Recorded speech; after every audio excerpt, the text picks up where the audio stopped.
Ang kahinahunan at kabutihan ay nagbibigay ng kapayapaan. Ang mabuting balita ng Panginoon ayon kay San Juan. Kinagabihan ng linggo ding iyon, ang mga alagad ay nagkakatipon. Nakapinid ang mga pinto ng bahay na kanilang pinagtitipunan dahil sa takot nila sa mga Hudyo. Dumating si Jesus at tumayo sa gitna nila. "Sumainyo ang kapayapaan," sabi niya. Pagkasabi nito, ipinakita niya ang kanyang mga kamay at ang kanyang tagiliran. Tuwang-tuwa ang mga alagad nang makita ang Panginoon. Sinabi naman ni Jesus, "Sumainyo ang kapayapaan. Kung paanong sinugo ako ng Ama, gayon din naman sinusugo ko kayo." Pagkatapos, sila'y hiningahan niya at sinabi, "Tanggapin ninyo ang Espiritu Santo. Ang patawarin ninyo sa kanilang mga kasalanan ay pinatawad na nga. Ang hindi ninyo patawarin ay hindi nga pinapatawad." Ngunit si Tomas na tinaguriang kambal, isa sa 12, ay wala roon nang dumating si Jesus. Kaya't sinabi sa kanya ng ibang alagad, "Nakita namin ang Panginoon." Sumagot si Tomas, "Hindi ako maniniwala hanggat di ko nakikita ang butas ng mga pako sa kanyang mga kamay at naisusuot dito ang aking daliri at hanggat hindi ko naipapasok ang aking kamay sa kanyang tagiliran." Makalipas ang 8 araw, muling nagkatipon sa loob ng bahay ang mga alagad. Kasama nila si Tomas. Nakapinid ang mga pinto, ngunit pumasok si Jesus at tumayo sa gitna nila. Sinabi niya, "Sumainyo ang kapayapaan." Saka sinabi kay Tomas, "Tingnan mo ang aking mga kamay at ilapit dito ang iyong daliri. Ipasok mo ang iyong kamay sa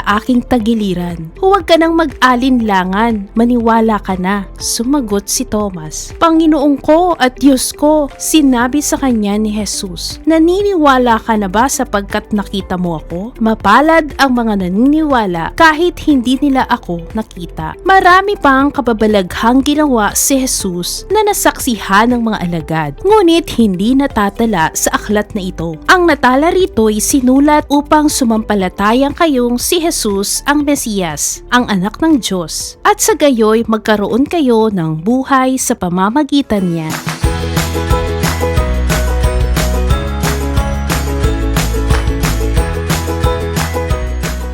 Tayo ngayon mga bata ay nasa 2nd linggo ng Pasko ng muling pagkabuhay ni Kuya Jesus. Narinig natin sa Ebanghelyo na nagpakita si Kuya Jesus sa kanyang mga alagad. Noon ay nagtatago sila sa isang silid dahil sila ay natatakot at malungkot. Iniisip nila kung ano ang mangyayari sa kanila. Bigla na lamang lumitaw si Kuya Jesus at sinabi sa kanila, "Sumainyo ang kapayapaan." Hindi sila pinagalitan ni Kuya Jesus kahit iniwan nila siya noong ipinako siya sa krus. Sa halip, binigyan niya sila ng kapayapaan. Ang kapayapaang ibinigay niya ay hindi lang katahimikan. Ito ay lakas ng loob sa kabila ng takot, pag-asa at pagmamahal kahit nagkakamali. Paano ba nawawalan ng kapayapaan? Ito ay kapag tayo ay nagkakasala mga bata. Ang kasalanang mana ay nag-iwan ng sugat sa kalikasan ng tao. Dahil dito, tayo ay may hilig na kasalanan, nakararanas ng panloob na tunggalian. Dahil sa kasalanan, nawawala ang kapayapaan natin, nawawalan ng ganap na pagkakasundo sa Diyos, sa kapwa at sa sarili. Kaya tayo nakadarama ng lungkot at pagkabahala. Gayunman, sa pamamagitan ni Kuya Jesus, may pag-asa ng pagkakasundo at kapayapaan. Kaya nang muling mabuhay si Kuya Jesus, ay sinabi niya sa kanyang mga alagad, "Sumainyo ang kapayapaan." Hindi ito simpleng pagbati lamang, kundi isang pagpapahayag na ibinabalik niya ang nawalang kapayapaan na winasak ng kasalanan. Kapayapaang nagmula sa kanyang muling pagkabuhay. Mga bata, tulad ng mga alagad, tayo rin minsan ay natatakot kapag may problema sa pamilya, kapag nahihirapan sa paaralan, o kapag pakiramdam natin ay nag-iisa tayo. Pero paalala sa atin ni Kuya Jesus, "Nandito ako. Huwag kang matakot. Sumainyo ang kapayapaan." Kapag tinanggap natin ang kapayapaan ni Kuya Jesus sa ating puso, nagiging masaya tayo, nagiging mas mabait, mas mapagpatawad at mas handang tumulong sa iba. Kaya tinatawag din niya tayong magbahagi ng kapayapaan sa ating mga kaibigan, kaklase at pamilya.